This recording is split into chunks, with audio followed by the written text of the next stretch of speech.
White milk പ്രൊജക്റ്റിൻ്റെ ഡെവലപ്മെൻറ്റിൻ്റെ ഭാഗമായിട്ട് ഇതിനകത്ത് 4 important ആയിട്ടുള്ള റിക്വയർമെൻറ്റ്സുകളാണ്. 100% ഫ്ലാറ്റ് ആയിട്ടുള്ള ടെറൈൻ ആയിരിക്കണം. കാരണം ഇനീഷ്യലി ഉണ്ടാകുന്ന ഡെവലപ്മെൻറ്റ് കോസ്റ്റ് കൺട്രോൾ ചെയ്യാനും അതുപോലെ തന്നെ നമുക്ക് ഇത് ഏറ്റവും കൂടുതൽ ഫീസിബിൾ ആക്കാൻ ഉപയോഗിക്കാൻ പറ്റുന്ന ടെറൈൻ എന്ന് വെച്ച് കഴിഞ്ഞാൽ ഫ്ലാറ്റ് ആയിരിക്കണം. രണ്ടാമത്തെ കാര്യം എന്ന് വെച്ച് കഴിഞ്ഞാൽ ഇതിനകത്ത് ഇമ്പോർട്ടൻ്റ് ആയിട്ട് ക്ലൈമറ്റ് ആണ്. 100% ക്ലൈമാറ്റിക് കൺട്രോൾഡ് ആയിട്ടുള്ള ഫാമാണ് ഞങ്ങൾ ഡെവലപ്പ് ചെയ്യുന്നത്. മൂന്നാമതായിട്ടുള്ള ഇമ്പോർട്ടൻ്റ് ആയിട്ട് എന്ന് വെച്ചാൽ ഇതിനകത്ത് വാട്ടർ സോഴ്സ് ആണ്. 100% നമുക്ക് ഇതിൻ്റെ സറൗണ്ടിങ്ങിൽ ലൈഫ് ലോങ് വാട്ടർ സോഴ്സ് ഉള്ള ഒരു പ്രോപ്പർട്ടി ആയിരിക്കണം.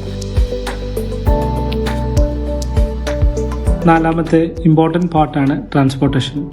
ഏത് സമയത്തും ഏത് ബിഗ് വെഹിക്കിൾസിന് പോലും ആക്സസ് ചെയ്യാവുന്ന ഒരു ലൊക്കാലിറ്റി വളരെ ഇമ്പോർട്ടൻ്റ് ആണ്. 4 റിക്വയർമെൻറ്റും ഫുൾഫിൽ ചെയ്തുകൊണ്ട് ഞങ്ങൾ ഐഡൻറ്റിഫൈ ചെയ്തിട്ടുള്ള ലൊക്കേഷനാണ് കർണാടകയിൽ ഗുണ്ടൽപേട്ടയിൽ വരുന്നത്.